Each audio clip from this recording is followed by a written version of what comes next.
வாங்க ஃப்ரெண்ட்ஸ், நம்ம இன்றைக்கி வந்து பீட்ரூட் தொக்கு தான் செய்ய போகிறோம். நம்ம பீட்ரூட் வந்து தேவையான அளவு எடுத்துருக்கோம். நம்ம 1/2 கிலோ காய்கிட்ட எடுத்துருக்கோம்.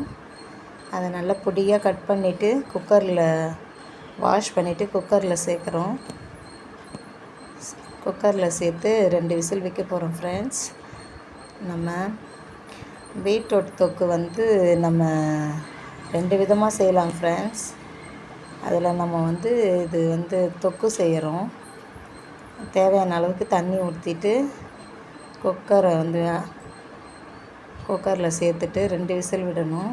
உங்களுக்கு கொஞ்சம் குழைவாக வேணும்னா 2, இல்லை கொஞ்சம் கடிக்கிற மாதிரி வேணும்னா 1 விசில் விட்டால் போதும் ஃப்ரெண்ட்ஸ்.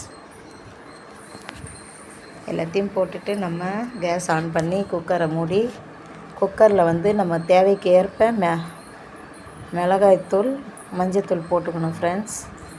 நான் வந்து 2 கரண்டி மிளகாத்தூளும் 1/4 ஸ்பூன் மஞ்சத்தூள் சேர்த்துக்கிறேன் ஃப்ரெண்ட்ஸ். உங்களுக்கு எவ்வளோ தேவையோ அதுக்கு தகுந்த மாதிரி, காய்க்கு தகுந்த மாதிரி நீங்கள் சேர்த்துக்குங்க. சேர்த்துட்டு நம்ம ஒரு கிளறிட்டு 2 விசில் வைக்க போகிறோம் ஃப்ரெண்ட்ஸ். நீங்கள் எல்லோரும் பார்க்குறீங்க, ஆனால் சப்ஸ்கிரைப் பண்ண மாட்டேன்றீங்க. நீங்கள் சப்ஸ்கிரைப் பண்ணால் தான் எங்களோட வீடியோ வந்து உங்களுக்கு வந்து நோட்டிஃபிகேஷனில் வரும். பார்த்துக்கலாம் ஃப்ரெண்ட்ஸ். ஷேர் பண்ணுறீங்க, லைக் பண்ணுறீங்க, சப்ஸ்கிரைப் பண்ணுங்கள் ஃப்ரெண்ட்ஸ். இப்போ நெக்ஸ்ட்டு வந்து நம்ம கடாயை வச்சிட்டோம், அடுப்பத்தை வச்சிட்டோம் ஃப்ரெண்ட்ஸ். தேவைக்கேற்ப எண்ணெய், வெங்காயம், தக்காளி 2, ஒரு வெங்காயத்தை பொடியாக கட் பண்ணி வச்சுருக்கேன் ஃப்ரெண்ட்ஸ். கடாய் காஞ்ச உடனே நம்ம தேவைக்கேற்ப எண்ணெய் ஊற்றிக்கலாம் ஃப்ரெண்ட்ஸ். நான் எப்போ 4 கரண்டி ஊற்றிப்பேன். உங்களுக்கு எக்ஸ்ட்ரா வேணும்னா இன்னும் 2 கரண்டி கூட கூடுதலாக சேர்த்துக்குங்க ஃப்ரெண்ட்ஸ். சுவை ரொம்ப டேஸ்ட்டாக இருக்கும் ஃப்ரெண்ட்ஸ். எண்ணெய் காயட்டும். எண்ணெய் காஞ்ச உடனே கடுகு சேர்த்துக்கலாம். இன்னொரு மெத்தடில் எப்படி செய்யலான்னா, பீட்ரூட்டை இதே மெத்தடில் மிளகாத்தூள் போடாமல் குக்கரில் தண்ணியை விட்டு அவிச்சிட்டு இறக்கி வச்சுட்டு கடாயில் எண்ணெய் ஊற்றி கடுகு போட்டு உளுந்து 4 காஞ்ச மிளகாய் போட்டு கொட்டி அதை வதக்கிட்டு தேங்காய் 2 பல், ஒரு 1/2 ஸ்பூன் சீரகம் சேர்த்து மிக்சியில் அடித்து லாஸ்ட்டாக போட்டு இறக்கணும்னா அந்த சுவையும் டேஸ்ட்டாக இருக்கும் ஃப்ரெண்ட்ஸ். இப்போ நம்ம கடுகு பொரிஞ்சிடுச்சு. அது ஒரு மெத்தடில் செய்யலாம் அந்த மாதிரி. இப்போ நம்ம செய்கிற மெத்தட் வந்து தொக்கு செய்ய போகிறோம்.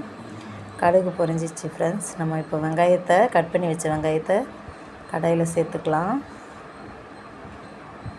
வெங்காயம் வதங்கிறதுக்கு நம்ம வந்து தேவையான அளவு கொஞ்சம் உப்பு சேர்த்து வெங்காயத்தை நல்லா செவக்க வதக்குறோம் ஃப்ரெண்ட்ஸ். நல்லா செவக்க வதங்குங்க ஃப்ரெண்ட்ஸ். எந்த ஒரு பொரியல் செய்யும் போதும் வெங்காயமும் தக்காளியும் நல்லா கிரேவியாக இருந்தால் தான் டேஸ்ட்டு அதிகமாக இருக்கும். அந்த மெத்தட்லேயே செஞ்சிங்கன்னா டேஸ்ட்டு நல்லாயிருக்கும். வெங்காயம் வதங்கிடுச்சு ஃப்ரெண்ட்ஸ். இப்போ தக்காளியை வதக்குறோம். தக்காளியும் நல்லா குழைய வதக்கணும் ஃப்ரெண்ட்ஸ். அப்போ தான் டேஸ்ட் அதிகமாக இருக்கும். தக்காளியும் நல்லா குழைய வதங்கிடுச்சு ஃப்ரெண்ட்ஸ். இப்போ நம்ம அவிச்சு வச்சுருக்க பீட்ரூட்டை குக்கர்லேருந்து கடாய்க்கு மாற்றிக்கிறோம் ஃப்ரெண்ட்ஸ். நம்ம ஏற்கனவே அதில் மிளகாத்தூளும் மஞ்சத்தூள்லாம் போட்டாச்சு. ஒரு கலரி இப்போ நம்ம தேவைக்கேற்ப இன்னும் கொஞ்சம் உப்பு சேர்த்து காய்க்கு தகுந்த மாதிரி போட்டு கலரிட்டு மூடிடணும் ஃப்ரெண்ட்ஸ். இப்போ உங்களுக்கு கூடுதலாக எண்ணெய் வேணும்னா இப்போ 2 ஸ்பூன் எண்ணெய் கூட ஊற்றிக்கலாம். நான் ஃபஸ்ட்டே ஊற்றிருந்தாலும் போதும். கிரேவியை பாருங்கள் எவ்வளோ நல்லா கலர்ஃபுல்லாக வந்திருக்கு. சுவையாக செமையாக இருக்கும் ஃப்ரெண்ட்ஸ். ஷேர் பண்ணுங்கள்.